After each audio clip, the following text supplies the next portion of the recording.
Wait a second, is that taxes?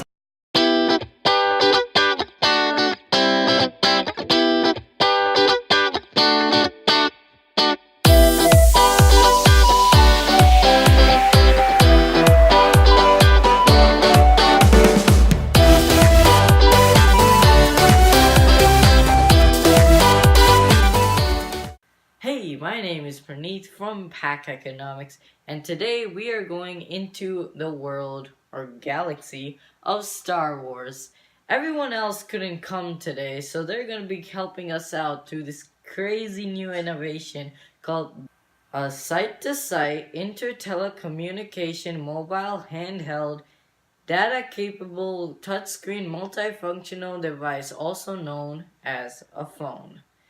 Is this thing working? Ow! Stop shaking the phone! Yup, it's working. Hello, I'm Ani. Ani, phones don't work like that. You can't get hurt from phone calls. Anyway, I'm Charles. Well, let's get started. We're gonna be learning some economic principles we found in Star Wars Episode 1.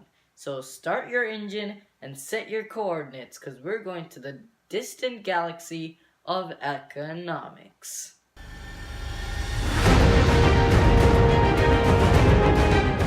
You can see right there it says taxation. Taxes are a compulsory contribution to state revenue.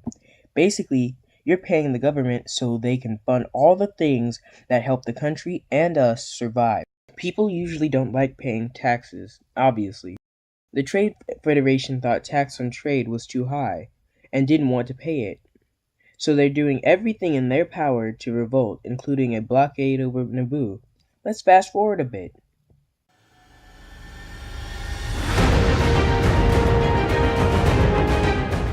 Beware, Viceroy. The Federation has gone too far this time. We would never do anything without the approval of the Senate. You assume too much. Wait a minute. The Senate sent ambassadors? They need approval from the Senate? Sounds like a mixed economy.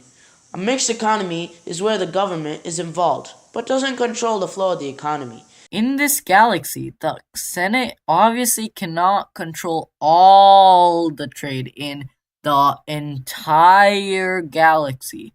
That would be way too hard, and I don't even think that's possible. But they have to intervene into some of these things to help the economy along. Let's watch a bit more.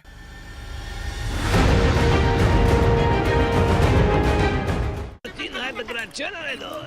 Be in luck. I'm the only one hereabouts who has one. But they might as well buy a new ship. It would be cheaper, I think, huh?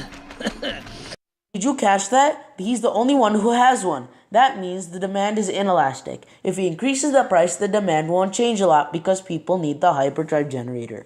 This is called a demand curve. On the x-axis, there is a quantity demanded, which is basically the amount of hyperdrive generators the consumers are willing to buy. The y-axis shows the price levels.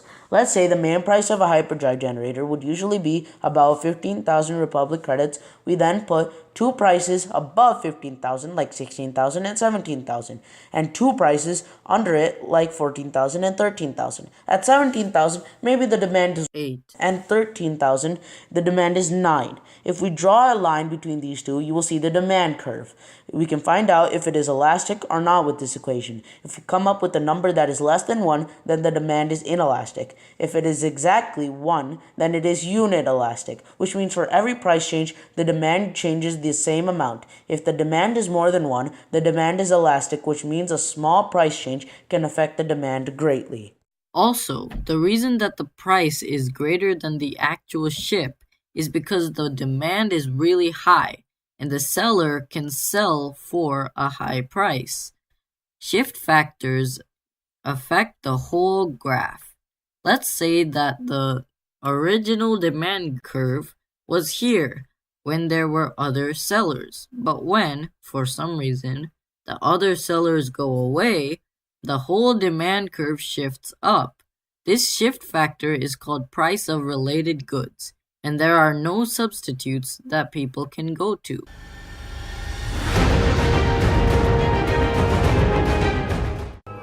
All all slaves have a transmitter placed inside their body somewhere. I've been working on a scanner to try and locate mine. Any attempt to escape? And they blow you up. Boom! Howard!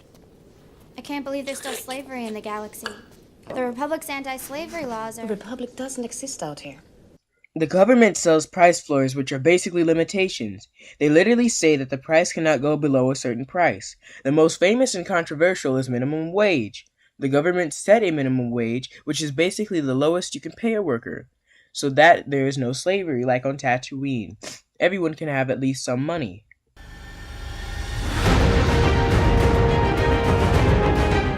So that's all for today. We hope you learned something new through this wonderful galaxy of Star Wars. But that's all the time we have now. Bye!